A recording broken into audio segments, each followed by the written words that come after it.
Good morning. Good morning. And namaste. Namaste. So you all know what namaste means, right?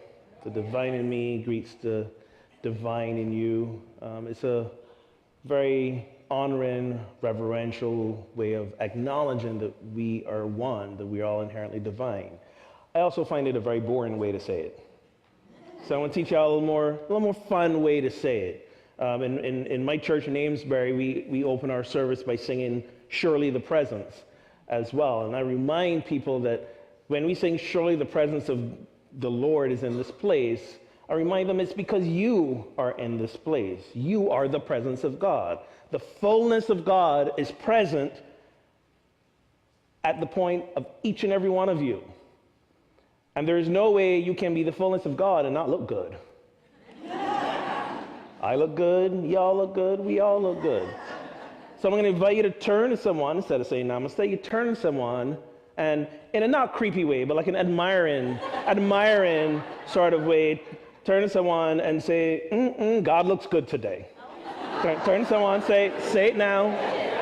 God looks good today. Exactly. There you go.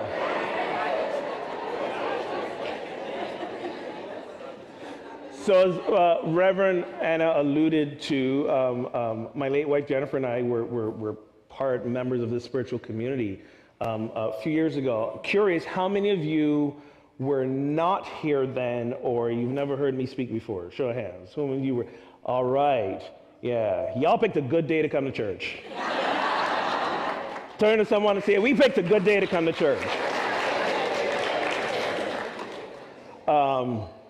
In case you haven't figured out yet, this is going to be a lot of audience participation today. I mean, if I'm not going to have fun, I'm not doing this, and y'all going to have some fun too. Before I forget, I didn't do this at 9 a.m., and so I got to remember to do it now. I have to tell you all hello from Joy, our daughter Joy. Believe it or not, in September she turns 18.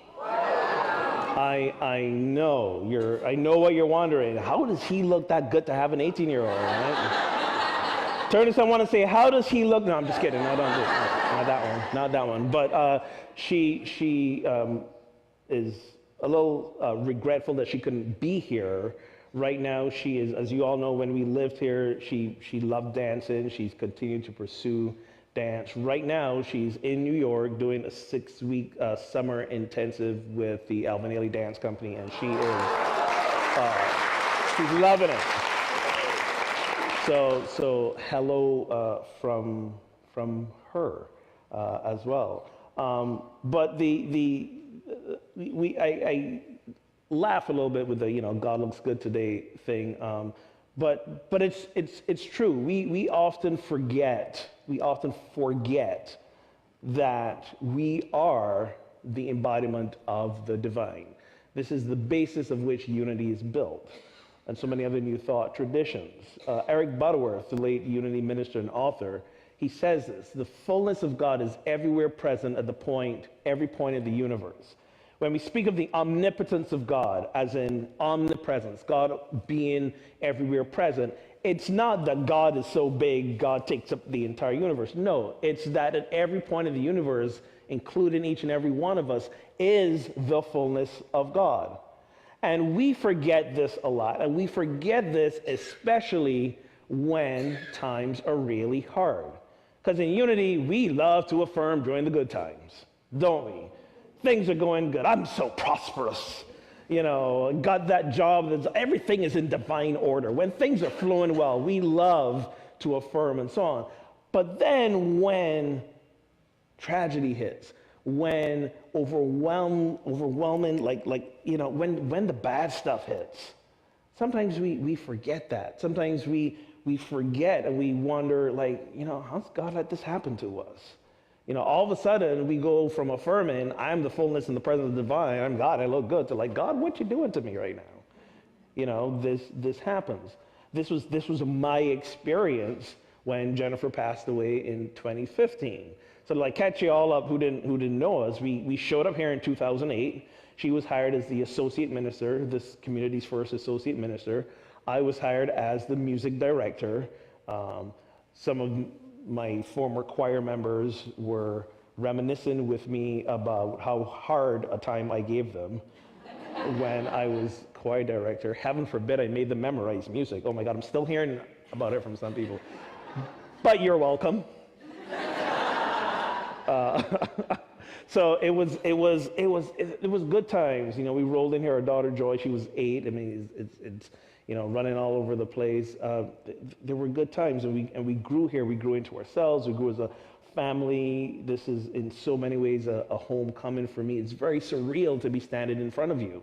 The last time I stood in front of you to address this community was at her memorial service in summer of 2015. And it seemed like just yesterday, but then it also seems like an eternity ago. But when that happened, I mean, I'm not going to say anything probably you all don't know or haven't experienced. Many of us sitting in this room, we've lost a spouse, we've lost a parent, we've lost a child, we've lost a sibling, we've lost a close lifelong friend, we've lost somebody that's very dear to us, we've lost pets that have been like our family members. We've all suffered loss. If you have suffered some kind of like overwhelming loss in your life, raise your hand if you suffered. Look at the hand. It is one of the things that binds us all together in terms of the human experience. But a lot of times we don't hear about how that itself, the process of that itself, is simply just another opportunity for spiritual awakening.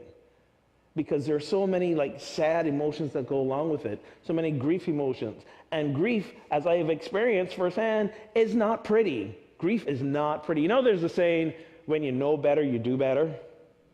Yeah, no. No. Things happen in your life when that saying does not apply. It does not apply. You know, I'm ordained, I'm at a church, and we know this is coming. We're walking through here with it, and, I'm kind of holding it together for Joy and other family members, and I'm being that peaceful spiritual presence, that was meant to be, and then she died. And then it was like, yeah, I'm not doing better right now. It was overwhelming. It was crippling. And again, knowing what I should have been doing better, I didn't, because I just couldn't do it. Just couldn't do it. Speaking of the God looks good today, when I turned 40, I'm 44 right now. Again, how does he look that good? It's a miracle, I know. When I'm just saying what everybody's thinking, I'm feeling the energy of the room. When I turned 40, we were in DC at the time, shortly after we moved from here. We turned 40, and I looked in the mirror, and I was like, okay, this is not okay. I got to do something about this. It was a messy, so I hit the gym, and I'm working out, and I'm starting to eat healthy, and getting all defined, building some muscle mass. This thing right here was like down to here, I was like, I come down to like a size 33. If I sucked it in, I could get into a size 32. The last time I was in a size 32 waist, I was 11 years old. Like, it was like, people say miracles don't happen. They happen, so it was all, I was feeling good about this. And then when the grief hit, all those practices, the healthy practices, the healthy spiritual practices, the healthy physical practices, they went out the window.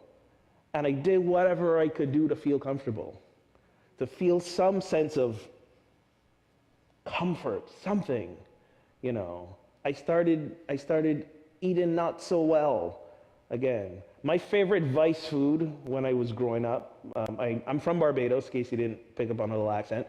I'm from Barbados, and when I was growing up in the summers, I used to travel to New York to visit family. And the highlight of the trip was going to McDonald's and getting some chicken nuggets and fries. And this is when the chicken nuggets were like nasty. Like, this is not when they were making them with the all white meat now and they're toting them. No, this was like the chicken parts that were left over and it was, ugh, But for some reason, that was the food that I felt that would give me. So here I am on a random day in a McDonald's parking lot eating chicken nuggets and just bawling my eyes out. When you're in those moments, everything reminds you of what you have lost. And I mean everything. My favorite grief moment, and I use the word favorite loosely. You'll also see me doing a lot of air quotes, by the way. So my favorite grief moment was there was a pharmaceutical commercial on TV. I don't know about you guys, but when pharmaceutical commercials start, I get angry. Like, they're like what I like to call one of my spiritual practices for forgiveness. When I see these pharmaceutical commercials happen, because it's like, these pharmaceutical companies, they're coming up here and they get all these drugs and all these side effects and they're steering people away from like natural healing and got a stranglehold on our health and the economy, and we're paying too much for drugs and people got to go to Canada. And now I'm just reading this article about how more and more people are going overseas for medical operations because it's so much cheaper. And I get riled up every time I see pharmaceutical commercials. Half the time I leave the room. Call me when it's back because I don't want to feel. So I'm watching this pharmaceutical commercial, right? And it's I don't even remember the name of the drug. That's not the point. It's for people, elderly folks in like the 80s or 90s who have heart disease or something. And this drug is supposed to help stop it from turning into a heart attack. Okay. And so you're going through the commercial, and of course, all the side effects are being listed. And I'm like, well, the side effects are going to kill you anyways. Might as well just not take the thing. But how the commercial plays out is that we see different scenes of these vital, healthy-looking people in their 80s and 90s, and they're all singing the lyrics of the song, "The Sun Will Come Out Tomorrow." Okay, so picture that. They're out walking with their grandkids. Weirdly enough, they're in the shower. It's like, the sun will come out tomorrow, and they're singing this song. The commercial's going, and the very last scene of the commercial. So I'm watching this thing. I'm just getting all like, this is ridiculous. And I'm watching the thing, and the very last scene is this man in like his 90s, and he's wearing a pristine white shirt, and he's holding like this teeny little baby, and he's singing to the baby, tomorrow, you're only a day away. And I don't know how many takes this took, people, but he sings that last line, "You're only a day away." As soon as he says it, the baby coos and laughs. And I break down into tears. I just start bawling. It was like a good 15, 20-minute hard cry, and snot's coming down my nose. God did not look good that day. But this is what being in that grief experience is like. And when these things happen in our lives, we do our best, consciously and unconsciously, to avoid them. We don't want to feel the pain. We don't want to feel the hurt. How soon can I get out of this? Kind of deal. But we forget that what's really happening to us is that our hearts are being cracked wide open. When we suffer loss, when we suffer sadness, pain, disappointment, first of all, we're doing it because we had an attachment to something. But that's normal. We're human beings. We can't not have attachments and preferences. The Buddhist practice is to try and be aware of them. But you know what I say about unity people, right? Unity people, we're really Christians who want to be Buddhists. We just don't want to work that hard.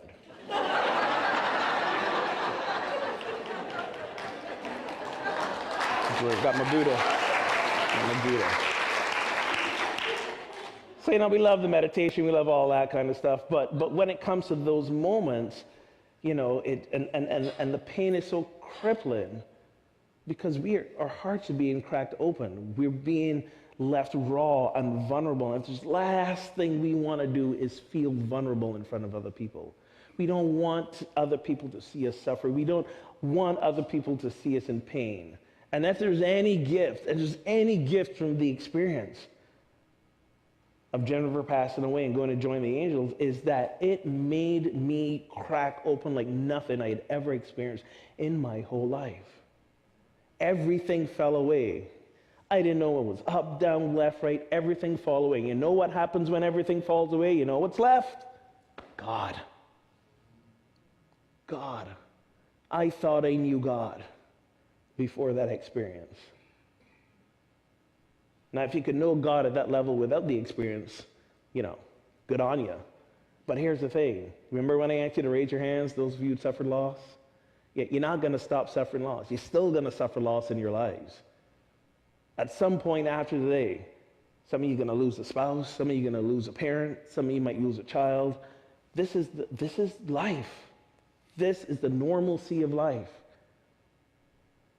And we got to remember that when we are cracked wide open like that, and our hearts are exposed and raw, and everything else is falling away, and you don't think that there's a way you are walking on through this is when you will find the divine that resides within you in a most powerful way.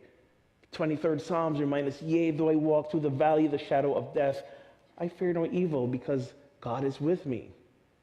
We're in unity. What is evil? Evil is not the presence of something out there. Evil is anything that attempts to negate the divine truth of who you are. Let me say that again. Evil is anything that attempts to deny the divine truth of who you are.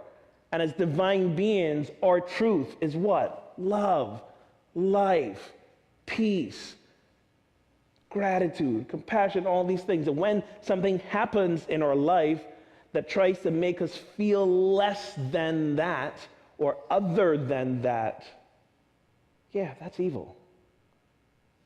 And we may see it in the world around us all the time now.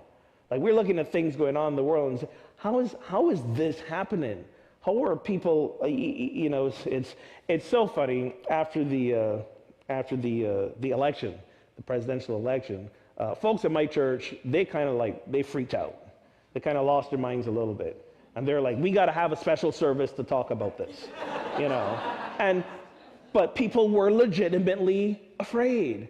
Members in my community who were gay, they were like, oh my goodness, are they not going to roll back our rights to marry each other?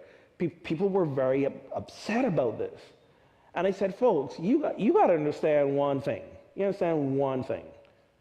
The only way that we can heal is when we open up our hearts and expose everything.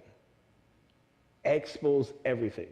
So when you read the headlines and you see crazy stuff that's happening, and you see the crazy things that are going on, just a couple of days ago, I don't know if you saw the headlines, there was a man who called the police because a woman of color was in his swimming pool in his high-end, his upper-class high-end neighborhood, and it's like, oh great, now so how many are on Twitter?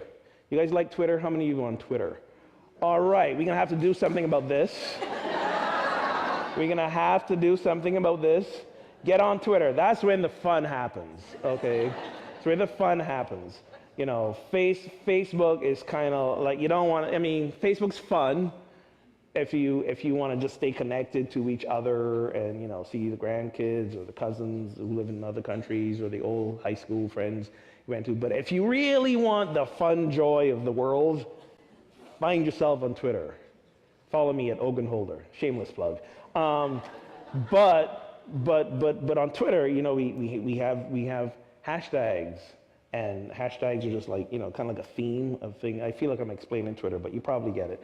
So we have things like, police call, hashtag swimming while black, or drinking coffee while black, like the guys who were arrested in Philadelphia.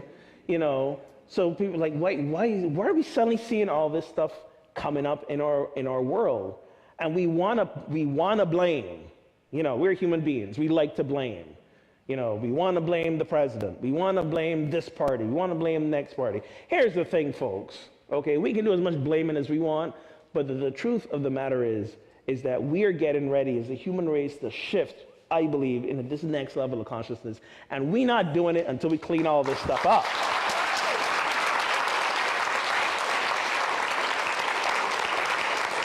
It is coming up to be healed. And stuff that comes up to be healed does not look pretty along the way. It does not. It does not. Joy and I, in those like year, going into 2 years after Jennifer's death, it was a hard time for us. How do we make sense of this loss? How do we deal with it and accept the other person dealing with it in their own way? It was tough for Joy to watch me start to date again. In fact, I love my kids keep you humble, right?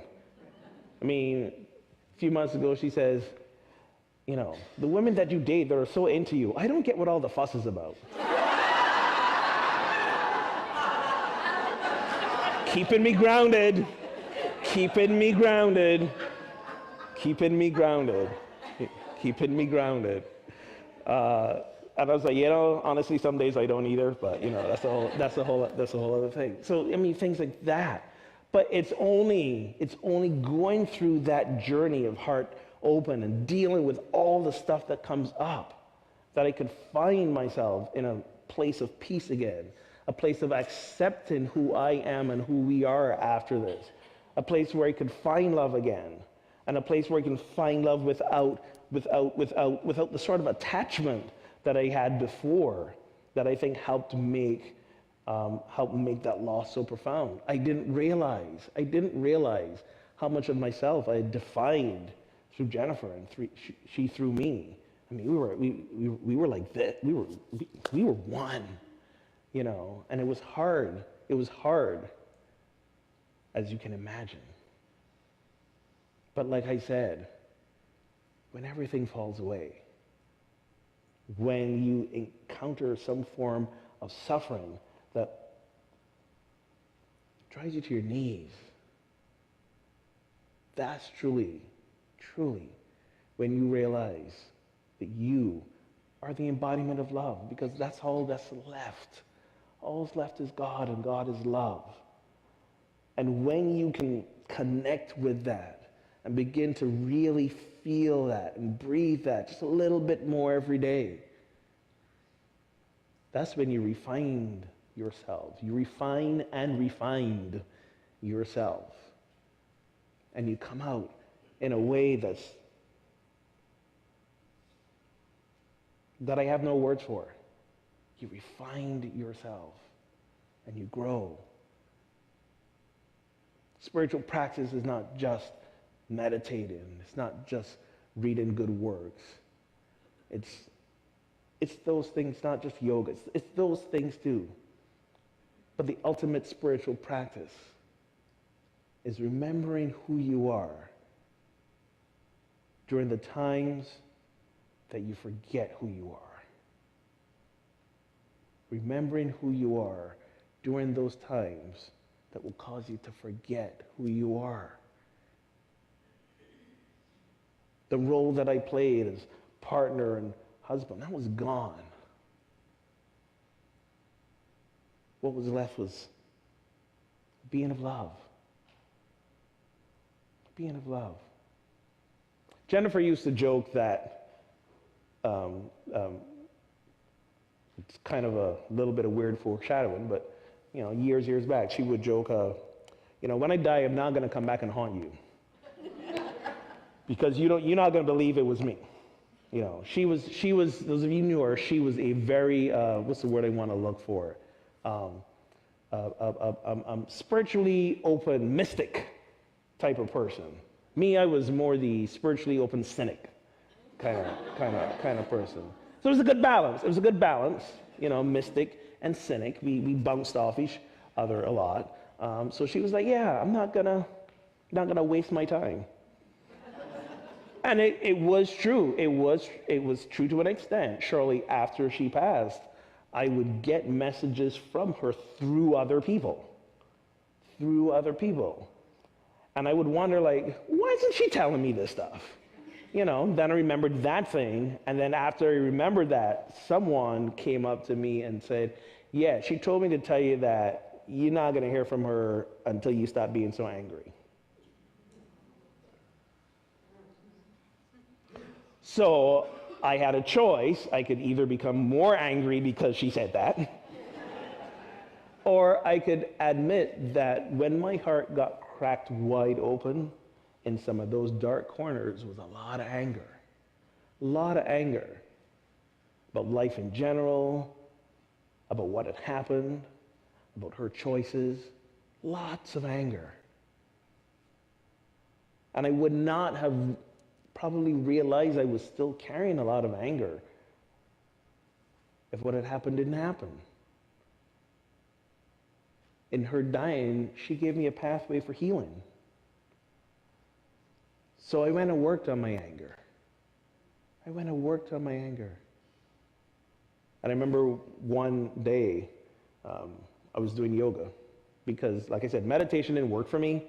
I could not sit for more than like 30 seconds and not like dissolve into tears. So I needed a new spiritual practice. So I got into yoga. Clearly, by the looks of this, I've stopped doing yoga. But I got into yoga for a while, and one day I'm lying on the mat. The Shavasana pose at the end, when you're just lying on the mat. I'm lying on the mat. I'm just like in this just deep, relaxed state, and all of a sudden, there she was. And it was. Any Harry Potter fans in the house? Harry Potter fans? You guys remember Harry Potter? Okay. So you remember, I think it's in the last book, after Harry realizes he has to sacrifice himself, and he has this like out-of-body experience. He's in this like train station, and there's Dumbledore, who died earlier, and they have this conversation, and Harry asks Dumbledore, is this real or is it happening in my head? What does Dumbledore say? What's the difference? Right? I'm paraphrasing. Forgive me, J.K. Rowling. I'm paraphrasing.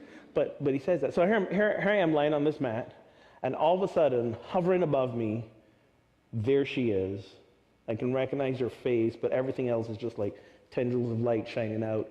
And my first thought was, is this real? Or is this happening inside my head? Because remember, I'm a little bit of a cynic. But then I was like, thank you, Harry Potter. It doesn't matter. It doesn't matter. It doesn't matter. And the I wouldn't even say the idea, the message. What I felt was her saying to me, you found peace. You found peace. And then she was gone. And this was, I want to say maybe early 2016. I've not had an experience like that again. You know, I had a couple others, no time to tell you about them now, but before then. But I shared this with you to say this. As divine beings, we are the embodiment of God's love. We are God's love. But what happens in life sometimes is pain, disappointment, grief, loss, kind of covers that up a little bit. We got to get back to opening our hearts, opening them fully. To not be afraid to be vulnerable, to not to be afraid to show others our hearts, no matter how much we've been hurt or we've been in pain, because that is the only way.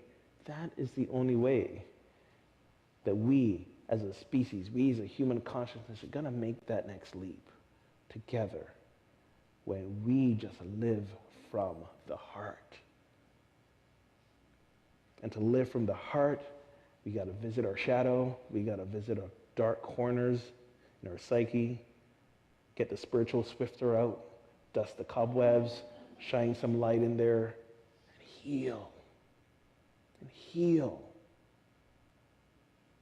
See everything in your life that pushes your button and pisses you off as red flags pointing to those areas in your life where we need to heal.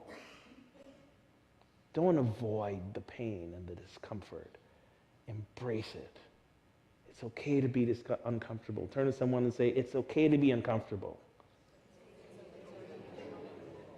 Because it is through discomfort that we learn where the healing needs to be. It's where we learn where the healing needs to be. Don't use your spiritual path and your practice as a way to avoid discomfort. Use it as a way to keep you grounded in the discomfort and a place to come home to during your healing. Because that's what the discomfort is. Telling you the stuff you still got to work on. So this has been a little uncomfortable for me to be here and stand before you in front of a community and a place that was my home, that was my heart. When I was invited to come speak here, I almost said no. I didn't know if I was ready. But then I realized, you know what? I got to practice what I preach. And I got to step into the discomfort and come home and feel the love and continue to heal. And I thank you for giving me that opportunity. Namaste.